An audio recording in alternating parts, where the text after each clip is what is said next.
Hello everyone and welcome to another video. As most of you guys know, yesterday a spectacular final concluded between Hikaru Nakamura and Magnus Carlsen in the Bullet Chess Championship.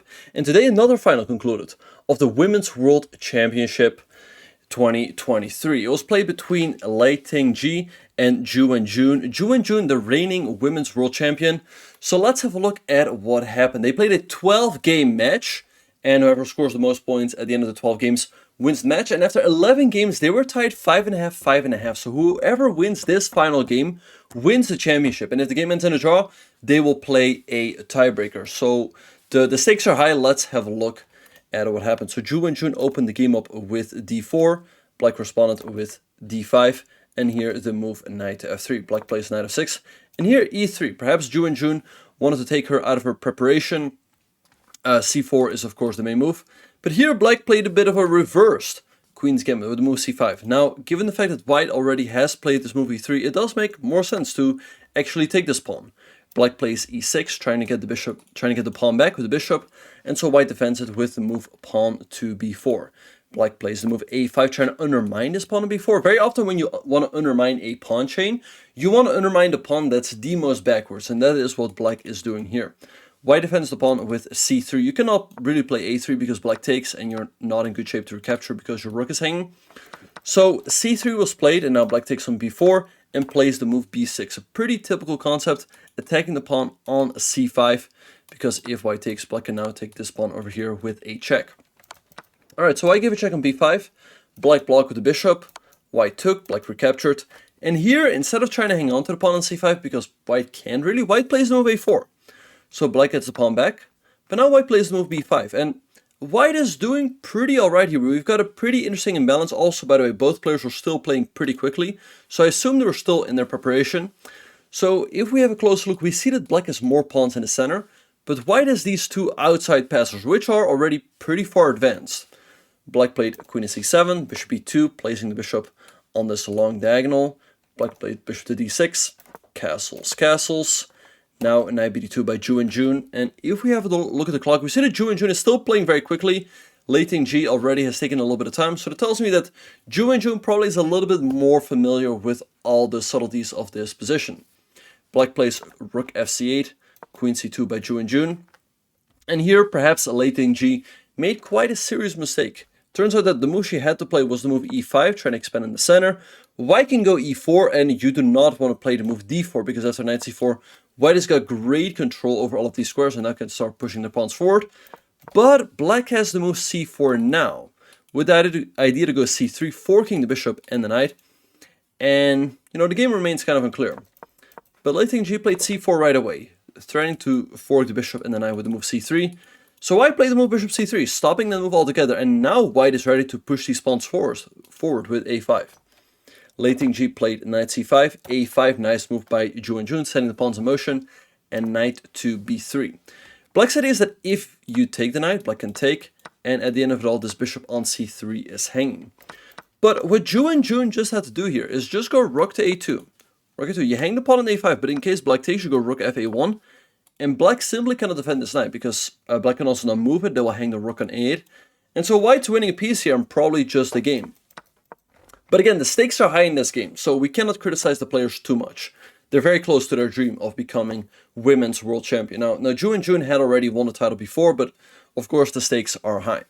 Instead, White played knight takes f6, bishop takes f6.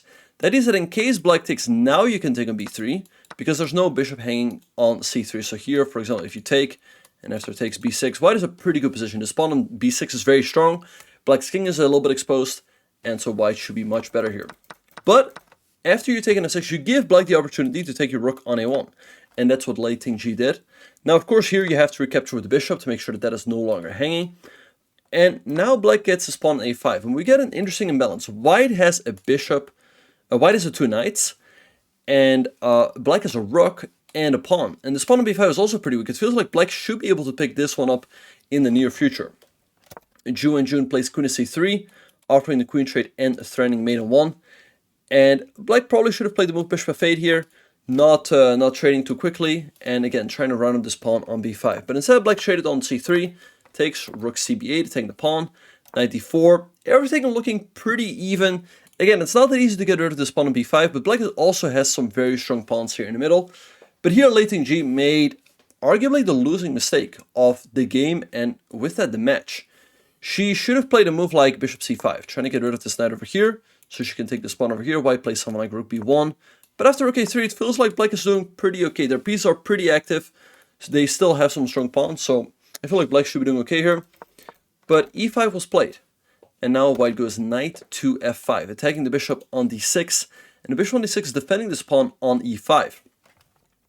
Now, in case you go bishop c7, to keep defending this, white can give a check here, and then picks up this pawn, and it feels like it's just all falling apart, because this pawn is also going to drop in the near future.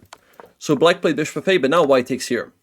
And black gets a pawn back, but the difference now is that these pawns can easily be blockaded. The pawn on d5 is also pretty weak, and all of a sudden white has a big advantage. Here Ju Wenjun played a pretty nice move, to move g4, expanding a little bit on the king side and gaining some space. Black played g6, knight at d4, rook b2, and here another very nice move, knight to b1. And I want to go to c3 to try to eat this pawn on d5. Bishop g7 was played. They traded off the bishops, and now knight c3. And look at these knights in the middle. The knight perfectly blockades on d4. The knight on c3 perfectly blockades this pawn. The pawn on d5 is weak. And so, even though the material is arguably even, because the knights are worth 3 points each, so that is 6. A rook is worth 5, plus 1 pawn, that's also 6. White is much better, because these pawns are very weak. You can always maneuver your knights around and slowly but surely pick black's position apart.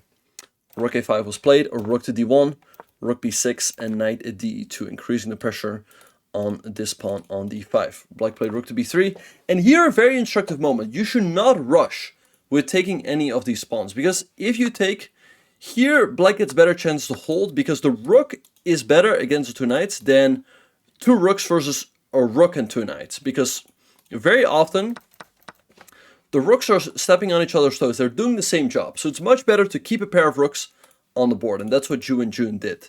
She played the move king to g2, because this pawn is not going anywhere. h6, king f3, slowly but surely improving the position. Rook to c1, now this knight is able to move, let's say to here, to attack this pawn. King f7, knight f4, attacking the pawn on d5. Black has no good way to defend it, so Lei just gave it up with d4, but white just takes g5, the knight hops back, f5, white took. Black trades off a pair of pawns, and Lei is fighting till the very end, g4, threatening a check over here, so June blocks it with knight f4, rook b8, and d5, now setting her own passed pawn in motion. Rook f6 or rook c2, again, Ju Wenjun very patiently keeps improving her position, rook to a8, knight b5, rook b6, the knight jumps back to the middle, check, king up, c3, knight fe2, and this pawn on c3 is not going to remain on the board for very long.